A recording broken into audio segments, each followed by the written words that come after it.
ఇంటి కలను తూట్లు పొడుస్తూ ఉన్నారు. అవును, ముఖ్యమంత్రి చంద్రబాబుపై వైఎస్ జగన్ ఆగ్రహం. మీకు అధికారం ఇచ్చింది పేదల సొంతింటి కలను నాశనం చేయడానికా?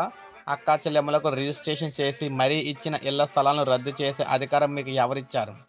వాళ్ళ ఇల్లు కట్టుకునేలా అండగా నిలబడాల్సింది పోయి మా ప్రభుత్వం హయాంలో ఇచ్చిన ఇళ్ల స్థలాలను లాక్కుంటారా?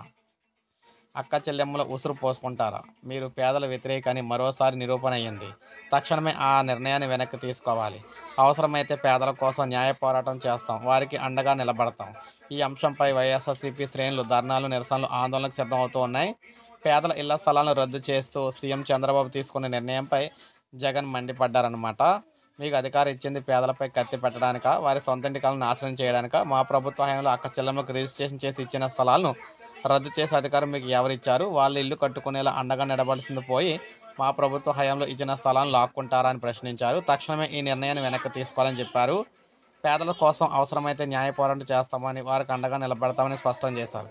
పేదల ఇళ్ల స్థలాలను రద్దు చేస్తూ సీఎం చంద్రబాబు తీసుకున్న నిర్ణయంపై ధర్నాలు, నిరసనలు, ఆందోళనకు సిద్ధం కావాలని చెప్పేసి పిలుపునిచ్చారన్నమాట. సో ఈ విధంగా రాష్ట్ర వ్యాప్తంగా గతంలో ఇచ్చిన ఇళ్ల స్థలాలు ఏవైతే 30 లక్షల ఇళ్ల స్థలాలు ఉన్నాయో, ఇందులో చాలా ఇళ్ల స్థలాలు అయితే మొత్తం రద్దు చేయాలని చెప్పేసి ప్రభుత్వం భావిస్తోందని చెప్పేసి రాష్ట్ర వ్యాప్తంగా ఉద్యమం అయితే చేయబోతున్నారన్నమాట. సో ఇది అప్డేట్. ఒక లైక్ చేయండి, సబ్స్క్రైబ్ చేసుకోండి, మన ఛానల్ సబ్స్క్రైబ్ చేసుకోండి.